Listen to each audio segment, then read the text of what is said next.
Hi, I'm Sally. And I'm Semma, and we are The Buffy Babes. We're going to be talking all things Buffy, rewatch, reboot, and fun facts. So let's go. In What's My Line Part 1, it's career week at Sunnydale High, and Buffy is struggling with the idea of a normal future versus her duty as the Slayer. While her friends explore potential career paths, Buffy feels disconnected, knowing her life is defined by fighting evil rather than long-term plans. Meanwhile, Spike tries to find a cure to make Drusilla well again and calls in the Order of Taraka to get rid of Buffy and out of his way once and for all. The episode ends with an unexpected twist as Buffy fights a woman she believes to be a member of the Order of Taraka, but who then identifies herself as Kendra, the Vampire Slayer. Yes. Love My Line Part Kendra so 1. much. Yeah, I love that they have that little twist that throughout the whole episode, or not the whole episode, but as soon as you see her, you think that she's a baddie. Yes, And then yeah. they flip it at the end that she's another Slayer. Yeah, I actually wrote that down somewhere. I like that they lead you on to think that she's part of the Order of Taraka because they keep showing her with the other baddies. Yeah. Yeah, and you don't know till like literally the last line. I'm Kendra, the Vampire Slayer. And Buffy's like, huh? And then it ends and it's like, what? I love the What look on just Buffy's happened? face when she says that. She's just so... And I mean, it's true, because there's been no mention of another Slayer at all, like not the possibility, because we all know that Buffy died at the end of season 1. Mm. We all know that when a Slayer dies, another one takes her place. But Yeah. no one's ever thought that that's actually going to happen, that there's another Slayer out there. Yeah. But like you'd think when the next Slayer's called, they get a watcher, right? Mm. But then Kendra, like her backstory, she was with her watcher, like her parents gave her to the watcher since she was a baby. She So clearly they always hasn't been doing this for just a couple of months. No. So she's grown up knowing that she's preparing to be the Slayer, so maybe one day she'd be the Slayer, but she's always known she's a potential.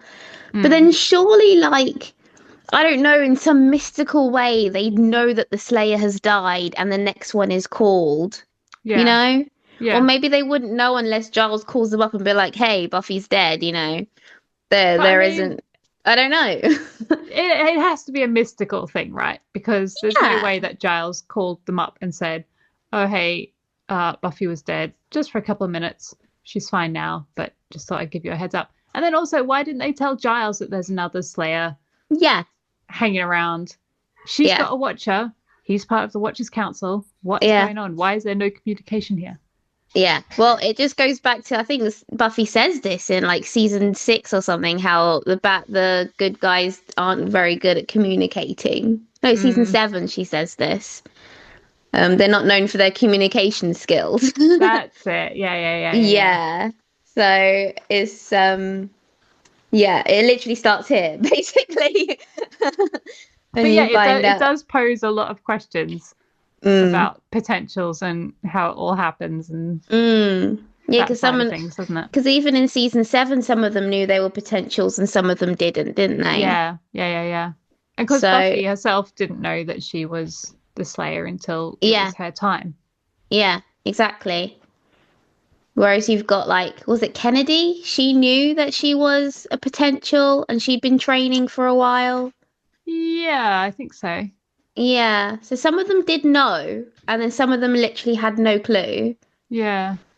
Until they were trying to be killed. So it's very interesting, like, how they even discover potentials. Like, if they can only find a few of them, I suppose, at a time, I wonder who's tracking them, like... Yeah. How they're figuring that out. But yeah, they never really explain to anyone that there should be another Slayer, that there is another Slayer around until she tries to kill Buffy.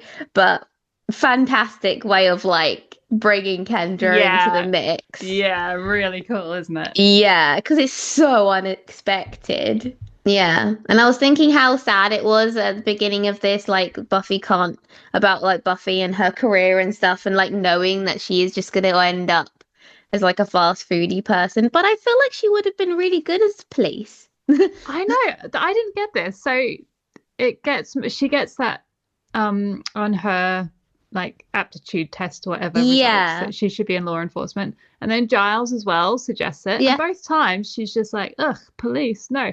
And I don't get, I mean, maybe it's a cultural thing. Maybe it's an American thing that they don't like the police. But I was just like, oh, yeah, police, perfect for Buffy. And then she's like, no, I don't want to do that. Yeah, I guess she just wasn't interested in law enforcement. But I think it would have been perfect for her. Because have you ever seen the season Grimm? No. Oh, it's really good. So that's very Buffy-esque, but it's a guy. The fairy tales thing, isn't it? Yes. Yeah. So he can see through people and their, like, you know, fantastical nature.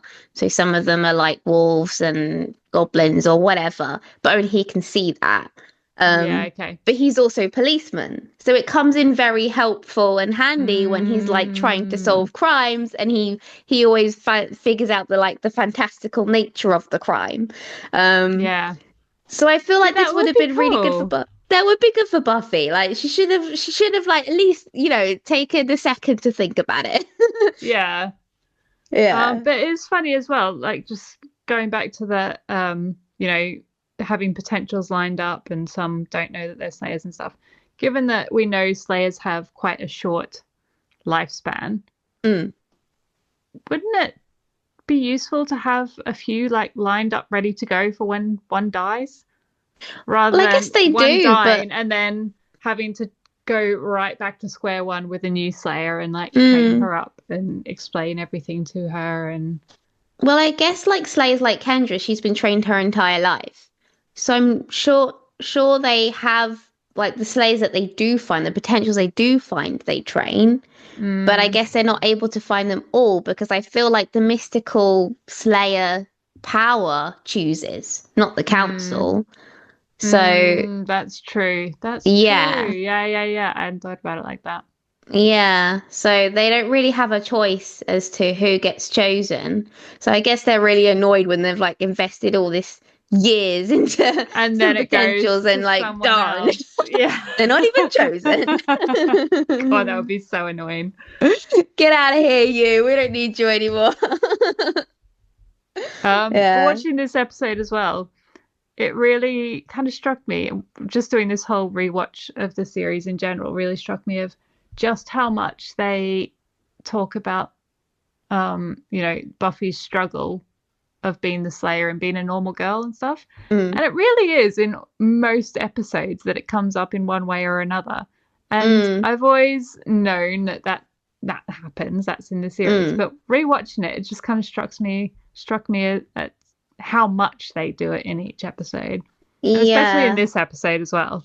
Like, basically the whole way she's just like talking about it, and exactly. I actually made a note of that, and I feel like they emphasize it a lot more in this episode because they want that comparison between Buffy and Kendra because of the way Kendra feels about being a Slayer and the way Buffy feels about being a Slayer. And I feel like they need to have that very different comparison of Kendra feeling like it's an honor and a privilege, and you know, all of this, you know, it's a special thing that's happened to you and you need to respect it, whereas Buffy's approach is like, oh, I hate doing this, why do I have to do it, blah blah blah. So I do feel like they emphasize that a lot more in this specific episode. Like she keeps saying the same thing over and over again, like I just want to be a normal girl and why do I have to do this, I'm the only one that can do this and blah blah blah. It's because when Kendra then later comes in to the mix, they need that stark difference. That's I think. Yeah. I wonder if that's because Kendra was kind of brainwashed into believing that since she was little, or if it is just a difference in personalities. I think it's probably mostly brainwashing, because if you're brought up and told that, you know, you're special and one day you might be chosen to do this higher calling and you're going to prepare now for the rest of your life until you've got this higher calling, and this is all you should ever think about. Like, you don't have any friends, you don't have any boyfriends, you don't have any parents. All you do is this calling. Then, it sounds a lot like brainwashing to me. Yeah, especially when you know you're going to die quite soon from it. Yeah, like, what do they get? A maximum of a few years? Like, They don't seem to get very long. No. Yeah, I feel like the longest one that seems, well, we don't know much about the past Slayers, but like I guess Principal Wood's mum is probably the oldest one that we know of. But is that because she was chosen when she was older, or she just lasted longer? I don't know, because Kennedy in season 7 said that you're more likely to be chosen if you're younger. Yeah. Didn't she? Like, I don't know why she'd think that, but... Why would anyone have a child as the Slayer, though? Well, maybe it was an accident. Wow. Yeah. Maybe it was unplanned, Sally, okay? We don't know her life. We don't know what she gets up to when she's not fighting vampires.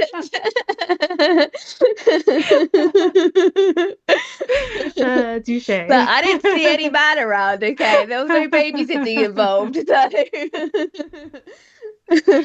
yeah, having to take your kid out on patrol with you.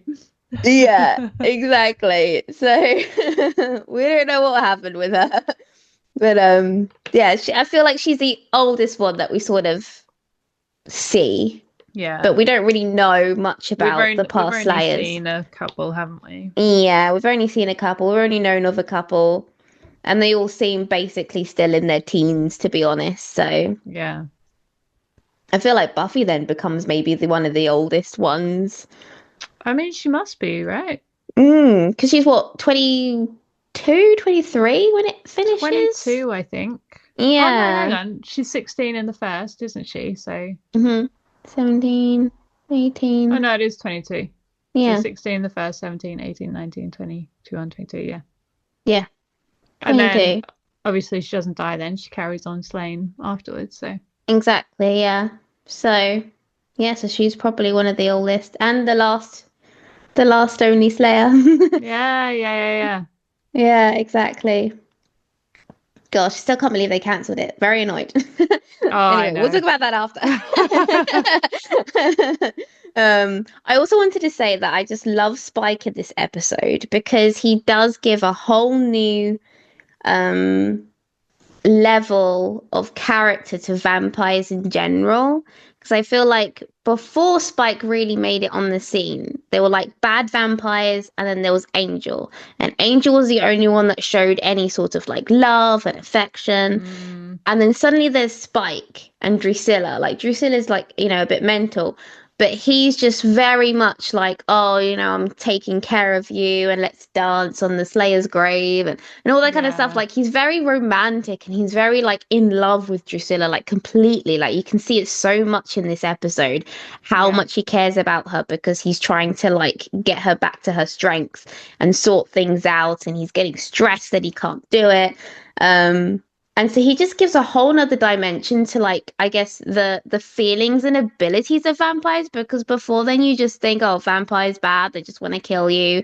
Bad, evil monster, no feelings, no empathy, no love. Yeah. But, like, and you think, oh, they can only have that if they have a soul, like Angel. The Spike doesn't have a soul, and he seems to, you know, love fine. So they have a really sweet relationship, don't they? Like, genuinely cares about her. Does make me wonder about other vampires. Like, is there a whole other like vampire dating world we don't know about where you know vampires have relationships? And I don't know.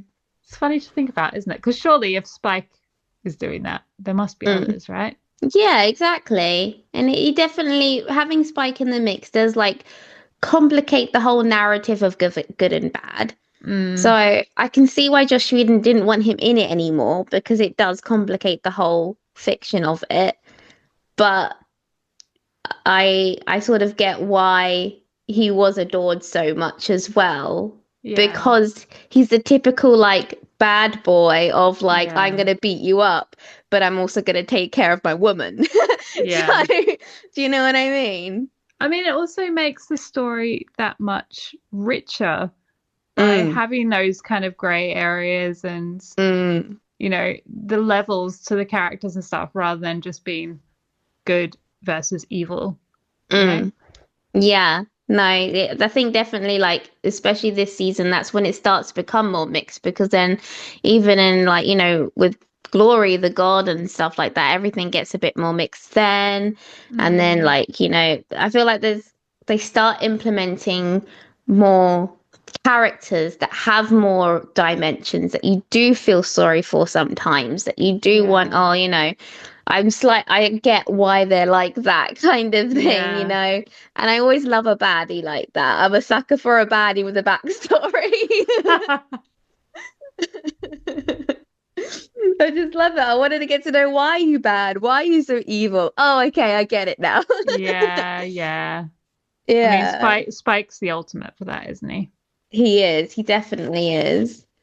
But I did also like the Buffy Angel vibes in this episode. I did. I sort of like, I did and I didn't. There was one really corny line that I like absolutely hate. Every time I watch it, it just makes me go, ugh. What is it? When Angel gets his vampire face on and he says, "You shouldn't have to touch me like this." And Buffy goes, "Oh, I didn't even notice." And it's just so cringe, and it's so corny, and it is so quite awful cringe to watch. But I actually like that. No, yeah, terrible. Because she's so caught up in the moment and so in love with him, like she doesn't care, and I like that. Like she's way better for him than he is for her. I found it annoying when he's like stalking her in her bedroom, holding her pig. He's like, "Oh, Buffy, you scared me." So you're literally a creature of the night. Like you're in her room holding her stuffed piggy. Yeah, it's just like, who are you? Are you a little boy, or are you like, you know?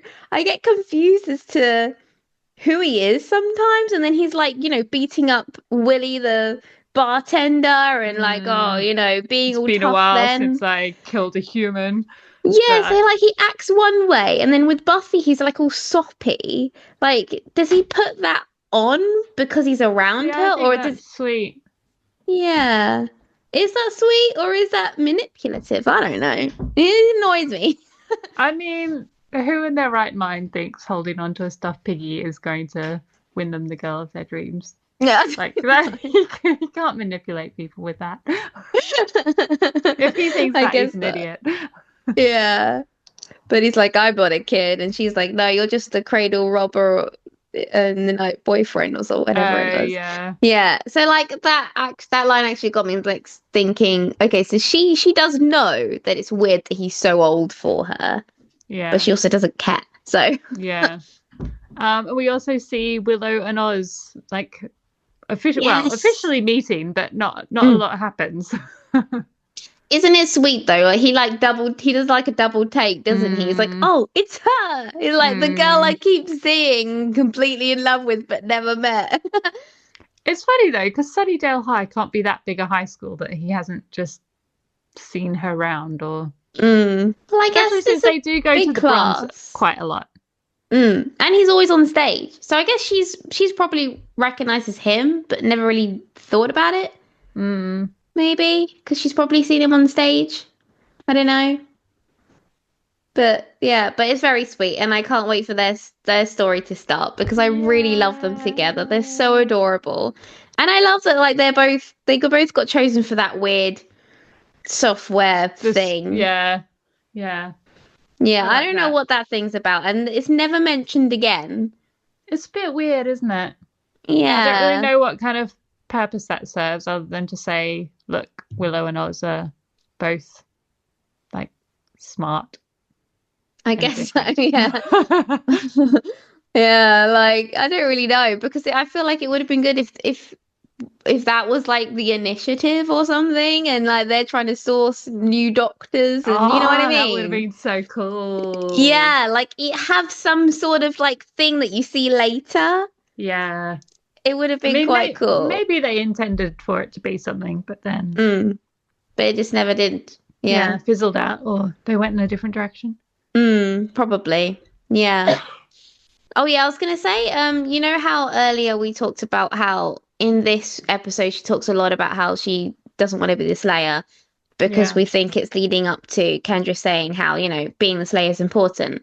I feel like they do the exactly same thing before Faith arrives. So Faith is like, you know, all like black and, you know, very gothic and very like sort of hard, I suppose. Yeah. And they definitely make Buffy a lot softer, don't they? She wears lots of pretty clips in her hair. She dresses way more girly than she does here in season 2. Season 2, she's actually like more dressing like Faith, really, doesn't she? She wears very short skirts and lots of dark makeup. Whereas in season 3, she's a lot lighter. She has very pretty makeup, very like girly attitude, I suppose. Little handbags, a lot more than she does in this season. And I feel like that's because, again, they're trying to show that comparison that Buffy is different to Faith. So they did change Buffy's wardrobe quite a lot to show that comparison, I feel. But I still like it because I did like her wardrobe quite a lot anyway in season 3. I also love is it The Wish? Mm-hmm. And we get the alternate reality and we get like super hardcore Buffy, really hard Slayer. Takes no rubbish from anyone. Yeah. And she's all dressed in like really practical like army kind of camos and cargo pants and singlet tops and stuff and like hair. I love that we get to see that kind of Slayer Buffy as well. Yeah, that version is quite cool. And she's got like a scar on her lip and stuff. She's obviously been through it. Yeah. I like that we get to see that. And I really liked, probably one of my favorite things in this episode was Buffy and Kendra fighting. Seeing the two Slayers fight. I thought that was so cool. I loved it. I feel like that's what this show does really well, is like showing comparison of like strength through the fight scenes. So you sort of know when they're a very good opponent because of the fight scene. So especially when it comes to Buffy and Faith, I love every single fight scene they have ever had together. They are just so good, especially the one in her house before they swap bodies. That is one of my favorite fight scenes. She's like throwing her through the door, and it's just such a good fight scene. And then the one outside in the school, and it's so good. And I love that they show that through this, because the bigger and more dramatic the fight scene, the more like, I guess, hard the opponent is for Buffy. And that's what they do really well in this show. So she killed that other guy with the one eye like really quickly, like, slit his throat. But then with Kendra, they're like properly fighting it out. So I like that they show the difference between, that person was, no good for a Slayer. Slayer could easily get that person. Isn't it funny though that Kendra's been training for this for ages and Buffy is still quite new as a Slayer, but they're so equally matched in their fighting? That's really interesting, I think. Maybe it's because, I don't know, Buffy's just really good. I mean, she must be, because she still gets better as the show goes along, doesn't she? Yeah. So we're only in season 2, so she hasn't been the Slayer for that long. But she's still, like, equal to a Slayer who's been training, her whole life? Because they talk about this, don't they? They talk about this on the next episode. Like, Buffy literally says, like, you're a good fighter, but in the end I would beat you, because she has more, like, she's doing more emotion rather than choreography. Yeah. That's sort of what she said, something like that. I remember them having that conversation in Giles's office. But I can't remember exactly what she said, but we'll get onto that next episode. But yeah, so they do, like, sort of, she does sort of explain that. And Buffy is sort of known for letting her emotions get to her and using her emotions to her benefit. Yeah, that's right. I remember now. Yeah. Yeah, I remember it very well. I watched Buffy a lot. You don't need to rewatch. You can just talk about it. Yeah, exactly. Yeah, and I wanted to say that Bianca Lawson, the actress for Kendra, is just beautiful. A very, very beautiful woman. Yeah. My goodness. Like, where did she come from? That written down as well. She's so pretty. She's so pretty. I'd forgotten how pretty she was as well. When she first came up on the screen, I was like, wow, she's gorgeous. She's just so beautiful. Whatever lipstick she's wearing, that shade, I want it. I love it. It's so pretty. I just love her makeup so much and just her face and everything. I used to love that top and I used to try and like make that top when I was younger. I think I really liked Kendra because it was like the first time I sort of seen like a brown person, I guess, sort of in the center of Buffy. There isn't really many mixed colors, I think, in Buffy. No, It there's starts, not. yeah. So I feel like Kendra was the first one that I sort of could relate to in a way because I had like thick black dark frizzy hair The and dark curly hair, yeah. yeah, and I felt like I could be hers. Like, oh, well, I can't be Buffy because I'm not blonde, but I can be Kendra. So I always That's used to think nice. that growing up. So Yeah. I do like that they bring in different ethnicities because I do think that's important to show that, you know, any type of girl can be chosen to be the Slayer. It doesn't Mm. always have to be a pretty blonde or, you know, a pretty brunette. They can be anyone. Yeah, yeah. So I think that was a really nice realization for me as a child watching it. Is that something that you realized at the time? Or was it Yeah. only later that you really understood maybe why you were drawn to Kendra? Or Oh, why you maybe liked seeing later her I there? understood why, Yeah. but at the time I just specifically remember thinking, "Oh wow, she's so cool, she's so pretty. I could look like that." Like I Mm. felt way more connected to trying to be Kendra than I did Buffy. Like even though I loved Buffy, the Mm. character, Yeah. like say for Halloween, I wouldn't necessarily try and dress up as her because I felt like I couldn't be her But you could be because she looked Kendra. so different to me. But Yeah. Kendra, I felt like, oh yeah, like Princess Jasmine was like my other favorite Disney princess growing up Mm. because I felt like I could be Princess Jasmine or Pocahontas, but I didn't feel like I could be any other princess, even if I liked them. Like I loved Belle and I loved, I don't know, Cinderella, but I don't feel like I could be them because I Yeah. looked nothing like them.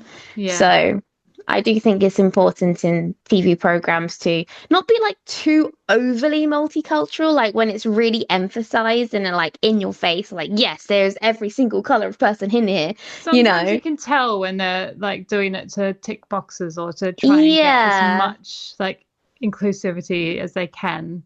And it And then other loses the times it point. just feels natural and it Yeah. feels, yeah. And here it felt very natural, I think. Mm. Yeah. So, oh, I love it. I can't wait to see the next episode, Sally. Yeah, So, I mean, I can't remember too much of what happens in the next episode, can like you you can. not? No, I so I'm gonna can have I can to. probably tell you word for word. I mean, Mr. Pointy. I remember Mr. Pointy, Yeah. and yeah, vaguely the conversation about Buffy saying that she uses her emotion and that it's a strength or something. Hmm. But then that's about it. And then Xander walks in, and Kendra's like shy, and she's like, "Oh, do they not have boys? And we're not permitted to talk to boys." And I, you know, all aligned with like trying to save Angel because she's left Angel in that cage, and you know, Yeah. Daylight to come in. yeah, the sun will be coming in a few hours. I'm sorry, a terrible accent, but that's what she says. I mean, apparently she gets a lot of flack online for her accent as well. That it's supposed to be a Caribbean accent, but apparently it kind of jumps around a bit. Mm. Well, that's all right. She doesn't really have that many lines anyway, does she? No, she doesn't. Yeah. She's pretty anyway. She can get away. Yeah, she's just there to fight people and look pretty. Yeah. Like I love it. Okay, in the next episode, we haven't watched it yet, but like Spike is there trying to like fight Buffy. He's like, "Oh, for goodness sake, why aren't you dead yet?" Because he just ordered the Order of Taraka to kill Yeah. her. And then Kendra comes. She's like, "Spike, it's your lucky day. You get 2 Slayers." And he's like, "What?" So not only did he not get rid of Buffy, then there was He got another an Slayer at the extra. thing that he's trying to sort out Drusilla, and I feel like he's on like super stress level mode. Man, I love this show so much. It's Yeah. so good. It's so It's good. so good. Yeah, this is why I remember every second of it. I was gonna say that Bugman is really gross. He's like one of the Oh, worst, he's so ick, isn't he? horrible Yeah, because his smile is so creepy and greasy, and then he turns into bugs. It makes it even worse. I mean, yeah, even in his human form, he's so sleazy and icky. And then the fact that he's made out of all these like little worm things is just so much worse. Ugh. But it's quite a good monster. I like that it makes you go like this, like shrug, like, yeah. And in the Order of Taraka, there's such different characters as well. Like there's the guy who looks really scary and menacing with like the one bad eye and the scars and everything. And then there's this like just kind of slightly overweight middle-aged man pretending to sell makeup, but who's equally as terrifying. And then isn't it the policewoman who's the other one? Yes, the policewoman. Yeah, they all look so different. And no, I like it. But it's quite a sinister thing of like Giles saying how they just keep coming until they collect their bounty. Yeah. Like it would be scary. It's like you have to just keep fighting these things over and over again, and you don't know who they're going to be because they could literally be anyone. Yeah. But I'm assuming someone called it off afterwards. Yeah, I can't remember how that gets resolved. I don't remember they either. Keep coming, do they? No, they don't. Like, because once they die, like the bug one dies in the church, we don't see any more after that. I'm assuming Spike called them off or someone called them off or whatever happened. I don't know how they call them off. Like, call their number. Hey, guys, we decided to not try and kill the Slayer anymore. Like, yeah, does that mean they don't get their bounty? Yeah, I don't know. I have no idea how it works, but it's never used again, and I feel like it would have been very useful. So, because it seems like such a scary thing, isn't it? That you've got this kind of like endless resource at your fingertips to get rid of someone, and it's never used again. Like, why couldn't Buffy call them? It would be cool if she could use them against someone. What if she used them against Glory or I don't know, whatever those three stupid nerds. Yeah. So, do you have any fun facts for us? I do have some fun facts. So, some minor fun facts. This episode is where we see Willie's place for the first time, and that keeps popping up throughout the show. They also, Xander uses the phrase the Scooby Gang for the first time in this episode. Oh, so does they refer he? to themselves as the Scoobies or the Scooby Gang ever since that. And this was something that I always wondered why do they call themselves the Scoobies and the Scooby Gang? I never got it, and I still don't really know why. Because they solve mysteries? Yeah, but Xander just makes one offhand comment to Cordelia. He says it to Cordelia at Buffy's house, and then suddenly it sticks. It's weird. Never really understood that. So Buffy's test shows that she would be good in law enforcement, and as we saw, she did not take kindly to that suggestion. But in the comics, later on, she's a supernatural crime consultant for the San Francisco Police Department. So even in the show, she didn't like it, but in the comics, Buffy works with the police later on.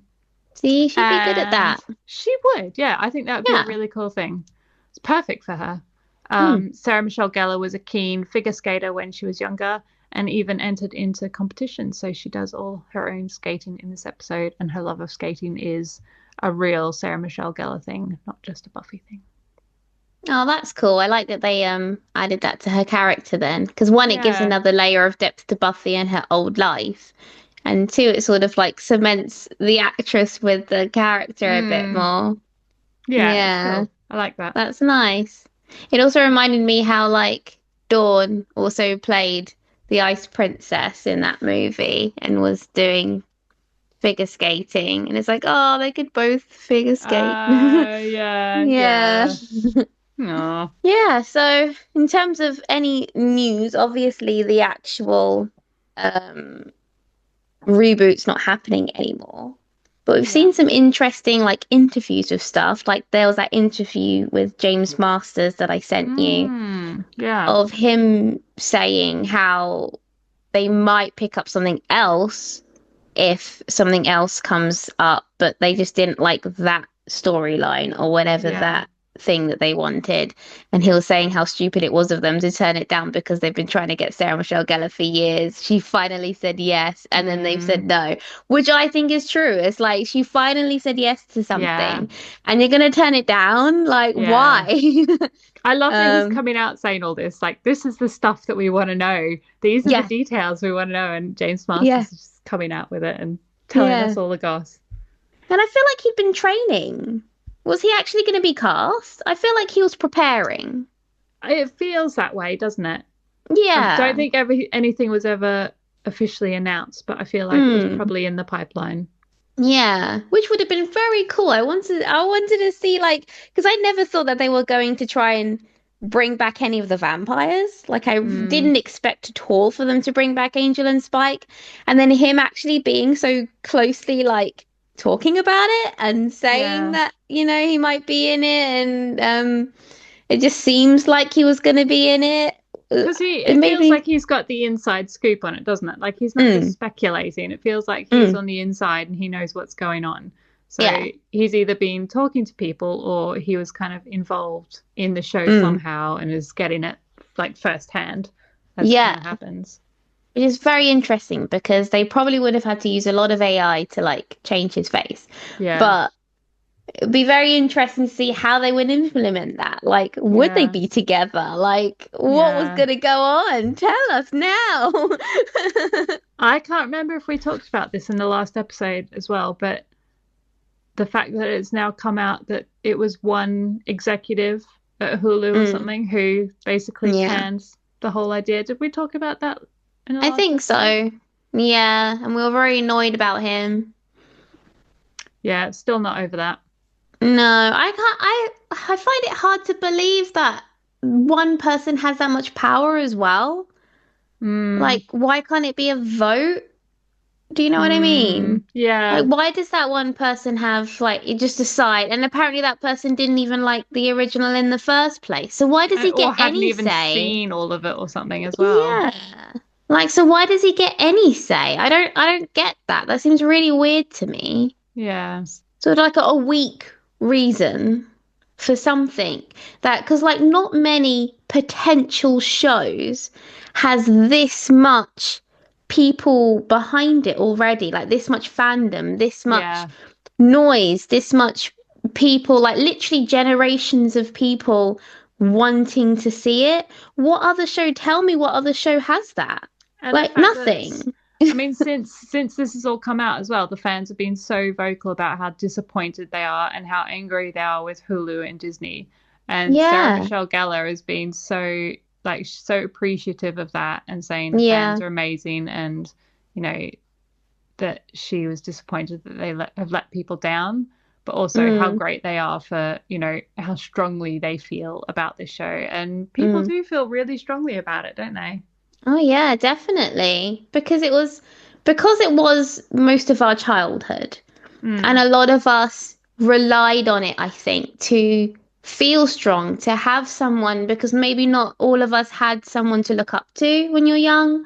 You don't have a woman figure. You don't have, I don't know, good friends. You know, you sort of live through the TV show to have that, to find that.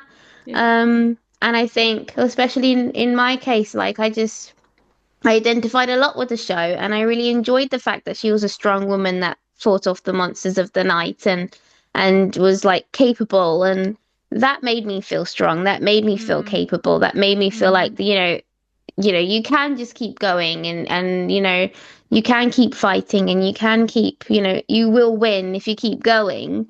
Yeah. And I loved that about Buffy, and I feel like a lot of other people felt that way as well. Yeah. So to sort of feel like, oh, you're going to get that back maybe in a new light with the same actress that you've adored for years, who's still an amazing actress, who's still a lovely person, who lives up to the character in every way, because she seems to love the character just as much as you do, which is very rare, I feel like, in TV. Yeah. A lot of people seem to be like, oh, I never want to play that character again, or that kind of thing.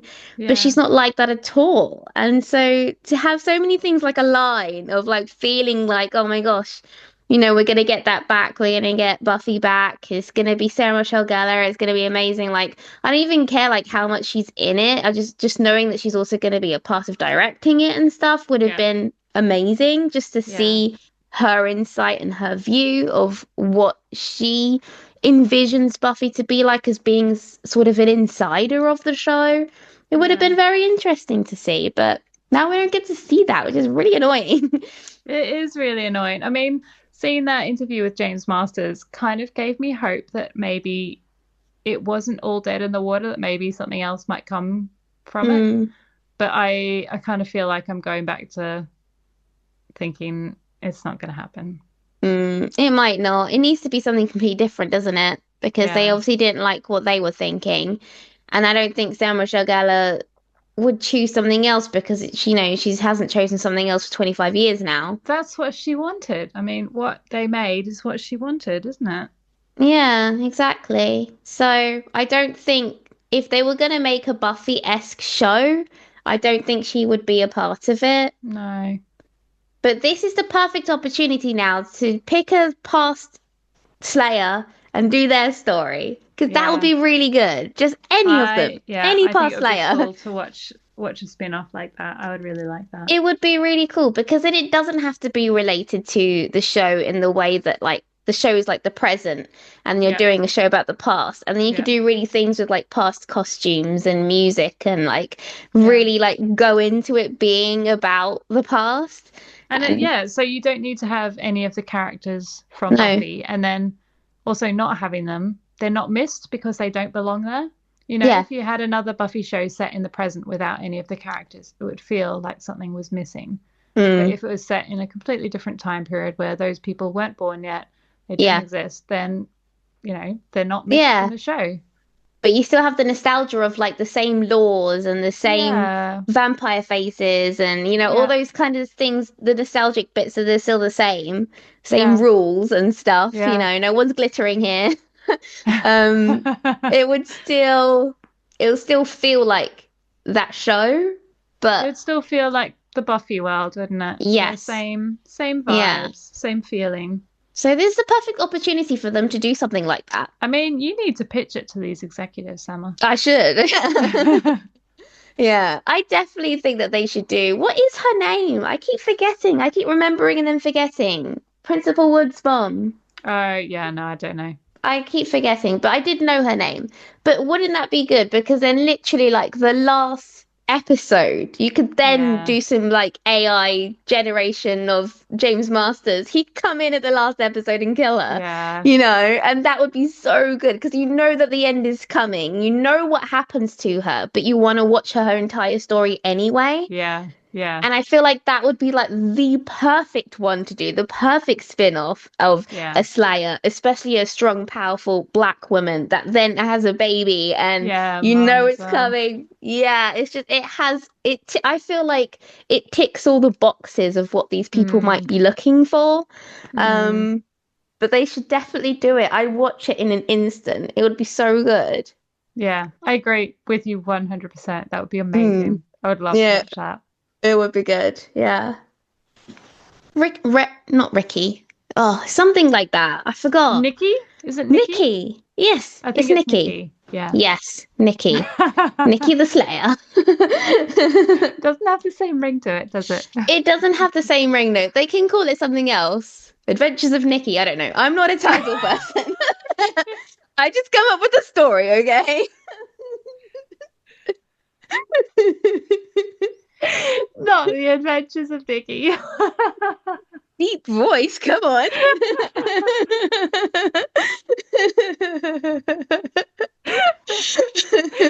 Oh my god, that's hilarious. Whatever it'll be called, it'll be really cool. Maybe people can comment what they think the show should be called. Yes, definitely. At the moment, we've got The Adventures of Nikki. That's the front runner. Can we get any better suggestions than What that? do you think, Sally? What should it be called? Oh my god, don't ask me. I'm even worse than you. I have zero ideas, zero suggestions. I just like to mock and laugh. Yeah, but I think that would be a brilliant show. That's what's needed right now. Yeah, agreed. Different but the same. Same world, different character.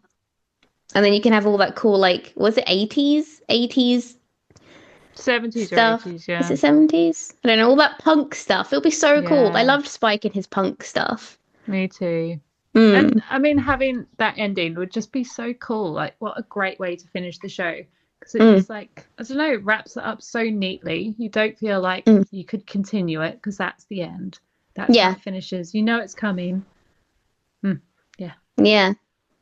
I quite like the idea of a show where you know what the ending is, but you wanna see the lead up anyway. You wanna see how it unravels, how they get into that situation. Yeah, because like even Spike says stuff like, you know, every Slayer wants it at that time. Like they've sort of decided I'm done now. Yeah. And that instant is when they lose, which I think is very true. I think that's happened to Buffy a few times, but she's had her friends to have her back. That's true. So they've come in at the last minute to actually save her. Or not. But I mean, she died twice and she knew she was going to die both those times, didn't she? She like fully the second time she sacrificed herself, didn't she? Well, That's a bit different. Is it? Yeah, though? but again, yeah. Okay, then, yeah, she was ready. She was ready to go. Yeah. So, yeah. So Spike was right, and so it'll be interesting to see that lead up. What made Nikki feel like that? Because she had a son, you know, she had a person to live for, but maybe that just wasn't enough. I feel like this podcast episode is changing from reboot talk to like pitches for potential spin-off Why shows. not? Next Every week, week, Sally. a new idea. Okay, next week I want you to give me an idea. All right, I'll put on my thinking hat and come up with something really terrible.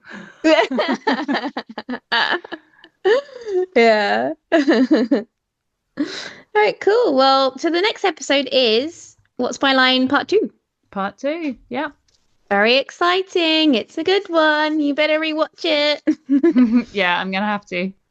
I can already play it in my head. It's very weird. All right. Don't rub it in. All right. See you next time. Bye. Bye. What did you think of this episode? Let us know in the comments below. Remember to like and subscribe, and we'll see you again next week. We're not just saying, we're slaying. We are the Buffy Babes.